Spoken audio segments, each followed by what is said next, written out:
Does free speech in Britain mean you are free to say whatever you want? Joining us now to discuss this is Guardian columnist Owen Jones and political commentator Calvin Robinson. Good to see both of you this morning.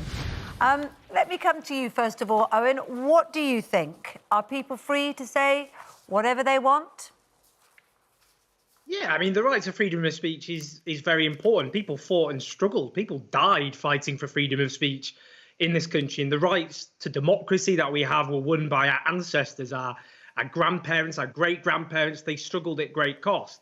But I think people get confused as to what free speech is. Free speech doesn't mean you have the right to a TV programme or to a newspaper column.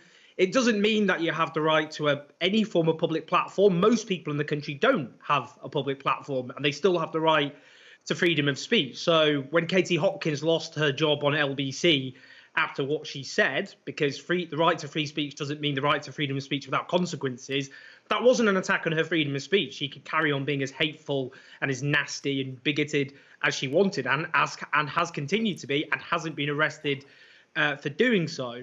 And I also think sometimes it's, would you go up to someone in the street and say, I think you're really ugly? Now, you might say that's the right to freedom of speech, but some would say you're just being gratuitously offensive. And if people around heard you say that, they would go, hold on a minute, if they had any good sense and were decent people, you can't speak to people like that. That's a kind of macro example. Is if you say things which are offensive, you will expect people to come back. And and one example as well, which I find really funny in this whole debate, is the left are often accused of being outrage merchants, always triggered, always offended. I bet you now, if I said on national television about Winston Churchill that he wasn't just the leader of the wartime government, but he oversaw the deaths of 3 million people in the Bengal famine of 1943, a lot of people watching are going to be offended. That's still a fact. Everyone gets offended by what other people say. And I just think it's a very skewed debate because people portray it as the left being offended by others using their freedom of speech. But I get constantly bombarded by people on the right who are offended by me just expressing my opinions. I mean, Calvin, what do you make of that? You're a political commentator. You must have had to say things that have caused people to, not like and react to. What is your position? I think Owen Jones has been quite moderate on that, actually. I agree with a lot of what he said, because free speech is fundamental to a democracy like ours. But the problem we have is that the woke mob like to silence dissenting voices. And that's when we step into dangerous times. When a high-profile newscaster can't speak, what hope do the school teachers, the nurses and doctors have? What hope does their everyman have? And, I'm all for challenging dissenting opinions, all for challenging people that think and talk differently to how we do. But that's not what happens here. What happens here is the cancel culture. They go after your livelihood. They go after your job. They want to deplatform you. And that's what's dangerous, because we need to challenge opinions. How do we know we're right? We have to make sure that our views are challenged in order to appreciate them and change them and adjust them. That's how we get progress. That's how we move on in a society, not by shutting people down. So I think the line for me on free speech should be on, inciting violence. We've always had that line. We don't want to incite actual physical violence. That's very logical. But we've seen a shift from the left in recent times in that they don't want us to say anything that could cause offence. Well, offence is so subjective. Like Owen said, I could be offended at what he said about Churchill, but I don't want him to lose his job because of it. I just don't agree with him. And I would like to challenge him on that and say, Churchill was a hero who almost single-handedly took this country to fight fascism on a global scale, So that's how we need to engage in these conversations, not by getting people sacked and removing their platform. Are there certain issues that you think you can't go there on? I mean, you brought up Piers. This isn't about Piers, but first of all, to say, he quit. But secondly, he quit because of an issue that surrounded offence caused in terms of mental health.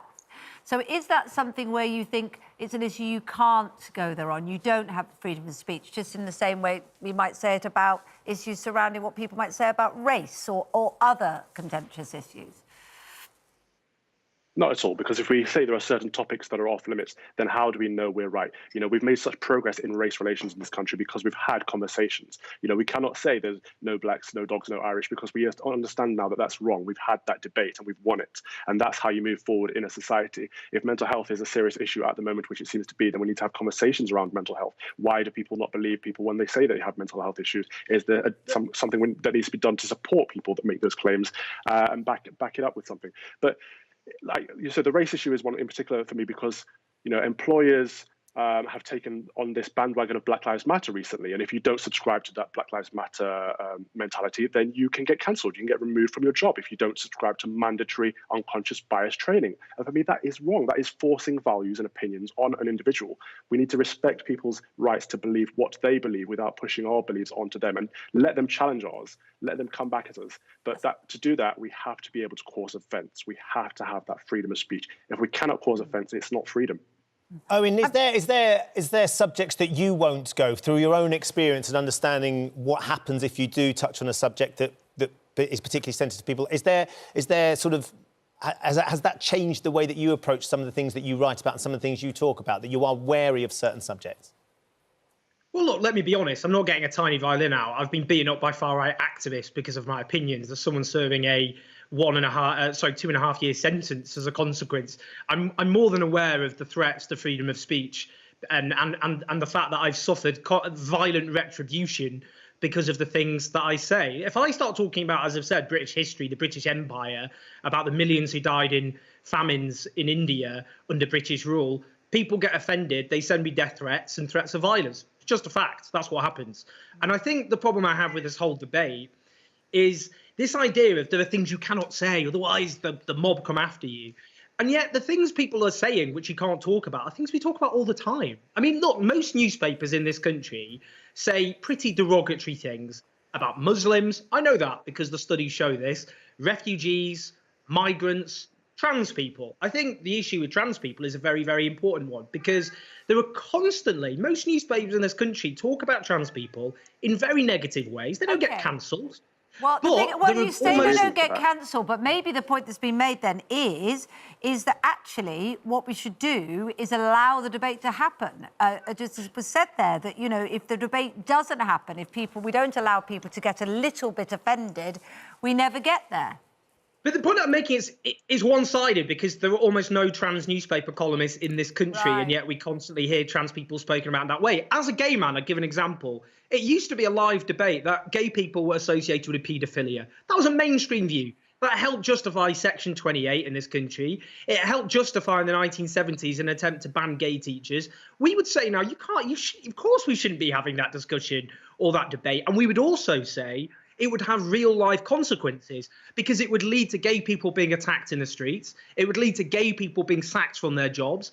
But there is obviously debates and discussions which are based on lies and on myths, which have very, very detrimental impacts on the actual lived experiences, the lives of minorities. Hate crimes in this country over the last few years have soared, according to official statistics. That's partly because of the way people talk about minorities who often don't have a voice. You can't silence a lot of those minorities because they don't have a voice in the first place. We don't have refugees, generally speaking, on national television going, actually, I'm not what the way I'm spoken about in newspapers, that isn't true. Instead, we have very, very loud voices saying very unpleasant things about minorities who can't defend themselves. I was taught growing up, pick on someone your own size.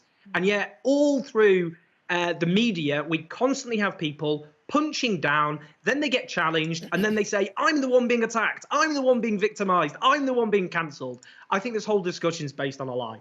Calvin, I've had lots of our viewers getting in touch regarding this today. A lot of them saying, like Angie, I do believe in freedom of speech, but not the freedom to malign a person due to personal dislike or in such a way to purposely cause distress. Richard's been in touch as well, talking about, I wonder how they feel about accepting the consequences of free speech regarding a story such as the Charlie Hebdo story in Paris, of course, where they published some cartoons about the Prophet Muhammad, which led to a terrorist attack there and 12 people being killed, 11 people being injured as a result of their freedom to be able to publish those comics, those cartoons. Absolutely. So it's similar to what Owen was just saying. I think we now know that homosexuality has nothing to do with paedophilia. And we know that because we've had the conversation. But if we start saying that only gay people can talk about gay issues, then we don't have equality. I want the same rule for you that I've got for me. So if you said that only I can talk about black or mixed race issues, I would say, no, I want you to discuss them too. That's how we come to an understanding. We don't want to segregate these issues. We don't want divisiveness.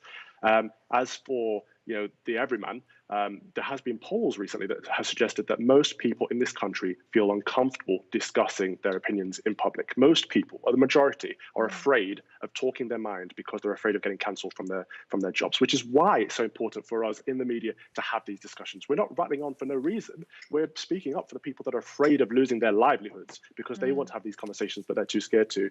The key workers that have kept our cities going throughout this lockdown, who are being told what to think about gender, race, sexuality, but they didn't speak it themselves. That's what we're doing. Going back to the point that I was making, though, that's come from Richard, those journalists and those writers and those cartoonists in that magazine, they've had to give up their life. There were consequences to what they printed. They felt that they were justified in printing those cartoons, but they were so offensive to those people, as sadly that led to this extraordinary tragedy that unfolded. 12 people murdered and 11 people at the offices injured as well. Which is awful, and which is why we need to stress the importance of free speech, and everyone has a right to express these opinions. If we said only Muslims can discuss the Prophet Muhammad, then we'd be in, again, segregated, divisive, difficult ground. And it doesn't come down to what people find offensive. Again, we need to be open to offence. We are privileged in this country to reclaim a word because we choose to take offence to a lot of things. In a lot of countries, they don't have that right. They don't have that freedom. We should celebrate that and cause as much offence as you like, as long as you are not inciting violence.